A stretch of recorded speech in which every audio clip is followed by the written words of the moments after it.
4 নম্বর বার তোমাক মাফ করা না যায়, 1 নম্বর বার তোমাক মাফ করে দিল, 2 নম্বর বার তোমাক মাফ করে দিল, 3 নম্বর বার তোমাক মাফ করে দিল, কিন্তু মনত রাখা 4 নম্বর বার তোমাক মাফ করা না যায়।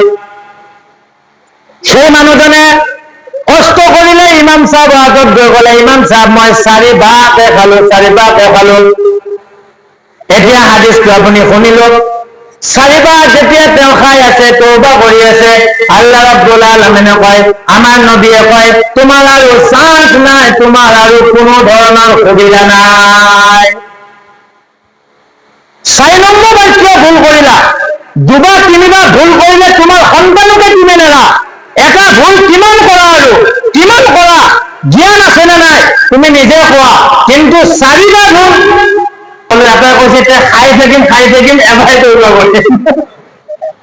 কি যি জ্বালা। পাছত আহি পেলাই মুছাফা কৈছে হুজুৰ খাই পেলাই তওবা কৰিলে, মই খাই 20 বছৰ মান খাম, তেতিয়া এবাৰ তওবা কৰিলে এটা।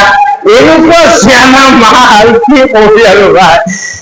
তাৰমানে এনেকুৱা সি বয়ান শুনি থাকে আৰু বুদ্ধি বনাই থাকে যে জোনাপুক কেনেকে ধৰো। সেইটো নহয়। কৈছে মোৰ মহতৰম দোস্তৰ বুজুৰ্গ, হাদিসটো জিন্দগীত লোৱা, এবাৰ খাই পেলাই চেছ কৰি দিয়া। এবাৰ কিবা কাৰণত তোমাৰ ভুল হৈ গল, সেইবাৰ যে খতম কৰি দিয়া, আল্লাহ তোমাক মই মাফ কৰি দিলে, একবাৰতে তুমি খতম কৰি দিয়া। কৈছে মোৰ মহতৰম দোস্তৰ বুজুৰ্গ, এইটো কোরআনত আছে নে নাই? আউযু বিল্লাহি মিনাশ শাইতানির রাজিম। ইয়া আইয়ুহাল্লাযীনা আমানু ইন্নামাল খামরু ওয়াল মাইসির ওয়াল আনসাবু ওয়াল আজলাম রিজসুম মিন আমালিশ শাইতান ফাজতানিবুহু লাআল্লাকুম তুফলিহুন। মহান আল্লাহ রাব্বুল আলামিনে কলে, এই ইমানদার সকল, মই তোমালোকৰ ওপৰত মই হাৰাম কৰি দিলো, জুৱা হাৰাম কৰি দিলো, তীৰ খেলা হাৰাম কৰি দিলো। এই ধেমু নহয় আকৌ তীৰ খেলা। এই তীৰ খেলে জুৱা এটা তীৰ আছে, ইয়াক গম নাপায়, ইয়াক মানুহবিলাক তীৰ এটা আছে গম পায়নে?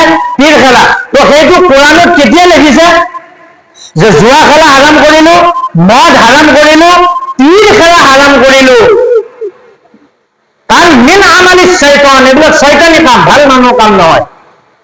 ফাজতানিবু, যদি বাঁচিব খুজিছা, ফালাহ পাব খুজিছা, লাআল্লাকুম তুফলিহুন, যদি বাঁচিব খুজিছা, ফাজতানিবু, এতিয়াই মদ বাদ দিয়া, এতিয়াই জুয়া খেলা বন্ধ কৰা, এতিয়াই তীৰ খেলা বন্ধ কৰা, এতিয়াই শিৰক কৰা বন্ধ কৰা, এতিয়াই কতল কৰা বন্ধ কৰা, এতিয়া পৰা নামাজ তুমি আৰম্ভ কৰা।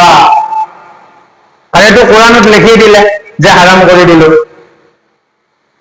যেহেতু হারাম করে দিলে আপনি নিজেই চাব, যদি কোনোবাই খায় নাখাব, এইটো কোৰআনৰ বিৰুদ্ধে যায়, কোৰআনৰ বিপৰীতে যায়, আৰ এইটো ভাল বস্তু নহয়। কিহৰ কাৰণে?